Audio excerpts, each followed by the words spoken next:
खरं म्हणजे अतिशय मनाला वेदना देणारी आणि मनाला चटका लावून जाणारी ही अतिशय दुर्दैवी घटना आज महाराष्ट्रात घडली आहे.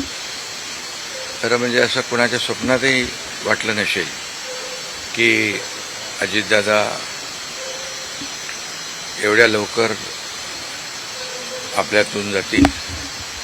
ही महाराष्ट्रासाठी अतिशय दुःखद आणि दुर्दैवी घटना अजितदादांच्या जाण्याने झालेली आहे. खरं म्हणजे अजितदादा गेले अनेक वर्ष या महाराष्ट्राच्या राजकारणात नेतृत्व करत होते आणि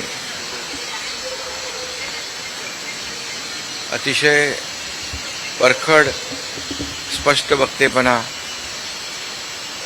आणि प्रशासनावर असलेली त्यांची पकड आपण पाहिलेली आहे. प्रत्येक गोष्टीचा त्यांना बारीक अभ्यास करून बोलण्याची सवय होती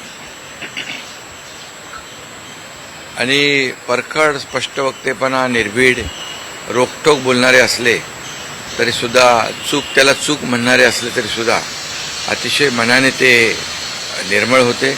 याचा अनुभव मी स्वतः घेतलेला आहे. त्यांच्यासोबत मी मंत्रिमंडळात देखील काम केलं. मी मुख्यमंत्री असताना त्यांनी उपमुख्यमंत्री म्हणून देखील काम केलं आणि जेव्हा मुख्यमंत्री मी असताना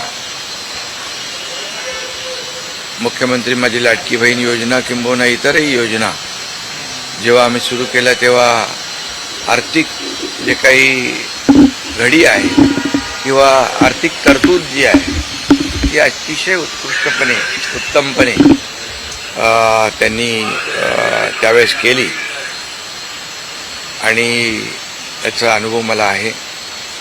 आणि एकदा करायचं ठरवलं की ते अजितदादा करायचे. करतो, बघतो, पाहतो असे शब्द त्यांच्या डिक्शनरीत नव्हते. व्हायचं असेल ते तात्काळ करायचे, नसेल त्याला नाही म्हणायचे. असा स्पष्ट वक्तेपणा या महाराष्ट्राने पाहिलेला आहे.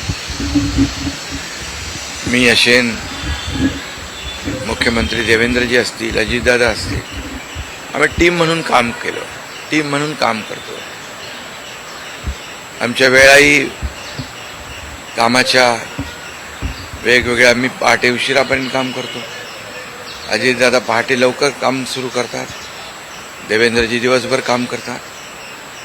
आणि अजितदादांनी 6-6 वाजता देखील अपॉइंटमेंट दिलेल्या अधिकाऱ्यांनी आणि लोकप्रतिनिधींनी पाहिलेल्या आहेत. अतिशय वेळेचं महत्त्व आणि वेळेचं भान ठेवणारा नेता हरपलेला आहे. खरं म्हणजे काल परवाच आमची एका कार्यक्रमामध्ये भेट झाली. सरन्यायाधीश आपले भारताचे मुंबईत आले होते आणि ते येण्यापूर्वी आम्ही तिथंच एका चेंबरमध्ये बसलो होतो आणि त्यावेळेस झालेल्या चर्चा, गप्पा गोष्टी, आजही सकाळी जेव्हा मला त्यांची ही घटना कळली तेव्हा तेच समोर त्याच आठवणी काल परवाच्या येऊ लागल्या. खरं म्हणजे माझ्यापेक्षा ते राजकारणात देखील अनुभवी नेते, गेल्या अनेक वर्षापासूनचा त्यांचा अनुभव, वयाने देखील माझ्यापेक्षा ते मोठे होते माझ्या आणि अनुभवाने देखील. आणि म्हणून त्यांना राज्यातल्या अनेक विषयांचा गाढा अभ्यास होता. अनेक विभाग त्यांनी हाताळले होते. याचा राज्याला फायदा होत होता. मंत्रिमंडळात देखील ज्यावेळेस काही विषय यायचे त्यावेळेस आपल्या राज्याची आर्थिक परिस्थिती अशी आहे, आपल्याला सर्वांना काटकसर करावी लागेल, अशी अगदी निर्भीडपणे सांगणारे अजितदादा देखील आम्ही अनुभवलेत. शिस्तीचा नेता म्हणूनही आम्ही अनुभवलेला आहे. आणि त्यामुळे त्यांच्या जाण्याने फक्त पवार कुटुंबियांचंच नाही तर संपूर्ण महाराष्ट्राचं न भरून येणारं नुकसान झालेलं आहे.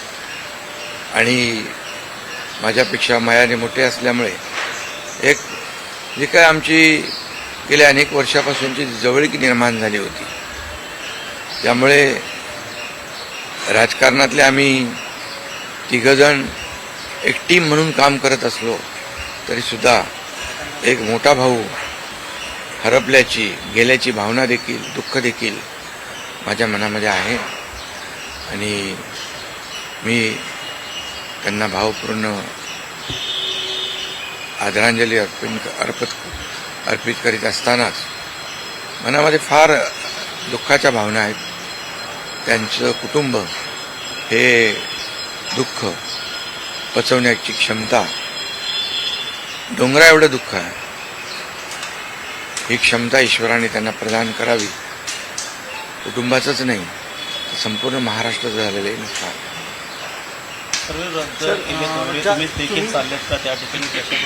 हां, मी आणि मुख्यमंत्री देखील आम्ही जातो आहे. आमचे सहकारी आमच्यातून गेलेत, त्याचं दुःख आहे. म्हणजे सभा होत्या त्याही आज आम्ही रद्द केलेल्या आहे. सर, एक विचार असं वाटतं की तुम्ही आता उल्लेख केला की 2 दिवसांपूर्वी त्यांच्या जवळपास 1-1.5 तास तुम्ही बसलेले होतात दोघंच, खूप गप्पा झाल्या त्या चेंबरमध्ये. असं काही एक त्यांच्या किंवा मंत्रिमंडळात देखील असताना अशी काही त्यांची इच्छा, एखादी योजना किंवा एखादं त्यांना करायचं होतं की तुमच्याशी त्यांनी शेअर केली, आपण हे करूया मिळून महाराष्ट्रासाठी, असं काही? नाही, आम्ही आतापर्यंत एकत्र जेव्हा तेही उपमुख्यमंत्री होते तेव्हा मी मंत्रिमंडळात होतो. मी मुख्यमंत्री असतानाही उपमुख्यमंत्री होते. आता देवेंद्रजी मुख्यमंत्री आहेत. आम्ही जे काही निर्णय आम्ही घ्यायचो ते निर्णय मिळूनच घ्यायचो. आणि मग एकदा एखादी सूचना आली की मग त्याला तिघांनी बळ देऊन ते पूर्ण करायचं. अजितदादा देखील एकदा कधी असंही म्हणायचे की आपली आर्थिकता, आपली जी काही अर्थव्यवस्था महाराष्ट्राची आहे, काही नवीन योजना केल्यामुळे आपल्याला काटकसर करावी लागेल, पण जेव्हा काही निर्णय आपल्याला घ्यावेच लागतील त्यावेळेस मात्र ते मागे हटत नव्हते. आणि याचा अनुभव देखील आम्ही घेतलेला आहे. साहेब, न भरून निघणारी पोकळी सातारा असेल, पश्चिम महाराष्ट्र या ठिकाणी देखील कशा प्रकारची तुम्ही पोकळी भरून काढणार आहे? नाही, यामध्ये साताराच नाही आहे तर त्यांचं जे असलेलं जे काही अनुभव आहे हा महाराष्ट्रासाठी होता. त्यांनी प्रतिनिधित्व केल्यामुळे मला वाटतं फार मोठं नुकसान झालेलं आहे, न भरून येणार. शेवटचा प्रश्न, जे काय जसा हा जो विमान अपघात झाला ज्या प्रकारे, काय वाटतं याची चौकशी व्हायला हवी आणि येणाऱ्या काळामध्ये असे अपघात होऊ नयेत, त्यामुळे बिलकुल याची शेवटी आमच्या सहकार्याचा जीव याच्यामध्ये गेला आहे. 6 लोक मृत्युमुखी पडलेले आहेत. त्यामुळे या विमान अपघाताची चौकशी नक्कीच व्हायला पाहिजे, नक्कीच होईल. कारण यापुढे देखील अशा प्रकारचे अपघात होता कामा नये, यासाठी हे गरजेचं आहे आणि त्यासाठी त्याची चौकशी देखील होईल. थोडक्यात हिंदीमध्ये सर, क्या कहोगे? अजित पवार जी का निधन हो गया. बहुत ही आज महाराष्ट्र के लिए एक काला दिन कहूँ, एक दुर्भाग्यपूर्ण घटना कहूँ, एक दुखद घटना कहूँ, ऐसी घटना जो हर एक के एक दिल को दुखाने वाली घटना आज महाराष्ट्र में घटी है. हमारे सहयोगी अजीत दादा पवार जी का प्लेन एक्सीडेंट में दुर्दैवी मृत्यु हुई है. ये हमारे लिए बहुत ही बेहद दुखद है और महाराष्ट्र के लिए भी दुखद है, उनके परिवार के लिए तो बहुत ही दुखद है. और अजीत दादा एक स्पष्ट वक्ता के रूप में जाने जाते थे, एक रोक टोक बोलने वाले. देखता हूँ, करता हूँ, ऐसे शब्द उनके डिक्शनरी में नहीं थे.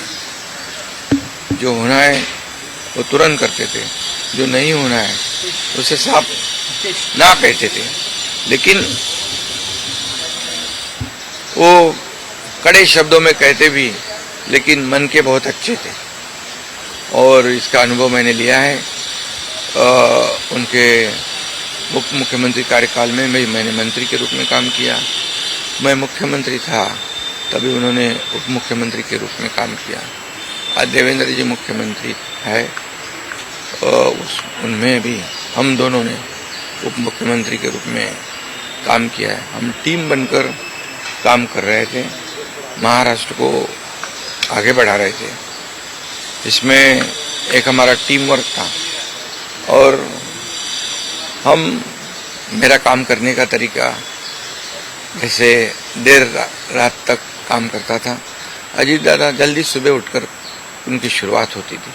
देवेंद्र जी भी दिन भर काम करते और सुबह उन्होंने 6 बजे अपॉइंटमेंट दी हुई, ये भी इस राज्य के अधिकारियों को पता है। एक समय को बहुत ही महत्व देने वाले एक कद्दावर, बहुत ही कर्मठ नेता जो है, समय सूचकता रखने वाले नेता जो है, ये नेता हमारे में से अभी नहीं रहे और ये हमारा और महाराष्ट्र का, उनके परिवार का बहुत काफ़ी बड़ा नुकसान हुआ है। उनको कई अलग अलग विभाग जो है उन्होंने काम किया, उस पर उनको अनुभव था। हर एक विभाग की जानकारी लेके वो अपना स्टेटमेंट करते थे, अपना निर्णय लेते थे। मैं मुख्यमंत्री था तब लाडली बहन योजना या कई योजनाएं हमने तीनों ने मिलकर टीम बनकर शुरू कर दी। उसमें भी अजीत दादा ने बहुत ही योगदान दिया हुआ है। और जैसे अर्थव्यवस्था जो है हमारी महाराष्ट्र की, वो उसके बारे में भी कभी कभी बहुत ही रोक टोक मंत्रिमंडल में उन्होंने बताया भी कि हमारी परिस्थिति ऐसी है, हमें कुछ यहाँ इसमें जोड़ तोड़ करनी पड़ेगी। लेकिन जब जो चीज़ करनी ही है, जो समाज के लिए आवश्यक है, उसमें कभी भी उन्होंने हाथ पीछे नहीं खींचा। अर्थमंत्री होने के नाते उन्होंने काफ़ी योगदान दिया है। मेरे से वो राजनीति में भी अनुभवी थे और उम्र से भी मेरे बड़े थे। एक टीम हमारी थी, एक टीम का एक हिस्सा अभी नहीं रहा है और एक बड़ा भाई हमारे में से गया है, ऐसी भी हमारी भावना है। इसलिए मैं उनको बहुत दुख भरी श्रद्धांजलि अर्पित करता हूँ। उनके परिवार को इस दुख से बाहर आने की शक्ति ईश्वर प्रदान करे, ऐसे ईश्वर से प्रार्थना करता हूँ। सर, 8 बार उप मुख्यमंत्री रह चुके हैं। आपके कुछ दिन पहले उनके साथ महाराष्ट्र के साथ साथ आपके भाव हो चुके, आपके आंखों में भी नम जैसी आंसू नहीं, कैसे वो उनका स्वभाव ऐसे था। वैसे बाहर से सबको लगता था बहुत ही कड़क है और रुष्ट है, लेकिन दिल से बहुत काफ़ी वो नम्र थे और निर्मल थे। ये मैंने कई बार देखा है, अनुभव भी किया है। इसलिए ये एक महाराष्ट्र का एक बहुत बड़ा नुकसान उनके जाने से जो भर नहीं आ पाएगा, ये वो है। 8 बार मुख्यमंत्री पूरे इस तरह के हादसे हाँ, बिल्कुल। इसकी जो दुर्घटना हुई है, इसकी जांच जरूर होगी, क्योंकि ऐसी दुर्घटना पुनरावृत्ति ना हो, दोबारा ना हो, इसलिए जरूर इसकी जांच होनी चाहिए और होगी। 8 बार उप मुख्यमंत्री, बहुत सारी यादें थी आपके मंत्रिमंडल में भी, उप मुख्यमंत्री थे, आज भी जो है। मैंने कहा ना कि जब मैं मुख्यमंत्री था तब उन्होंने जो हमने फैसले लिए, निर्णय लिए समाज हित के लिए, तब अजीत दादा अर्थ मंत्री थे, तो उनका भी काफी योगदान उसमें रहा है, ये कोई नहीं भूल सकता है। 8 बार उप मुख्यमंत्री रह चुके हैं। कुछ दिन पहले आपकी उनसे मुलाकात हुई थी, क्या बातचीत हुई थी? 1.5 घंटा आपसे। अभी हमारे सुप्रीम कोर्ट के चीफ जस्टिस यहाँ आए थे मुंबई में, अभी हम बैठे थे उनके आने से पहले। अभी काफी हंसी मजाक हो रही थी, चर्चा हो रही थी, वही बातें आज सामने आ रही है। 2 दिन पहले हम साथ में बैठे थे और आज अजीत दादा नहीं रहे, ये दुख की बात है।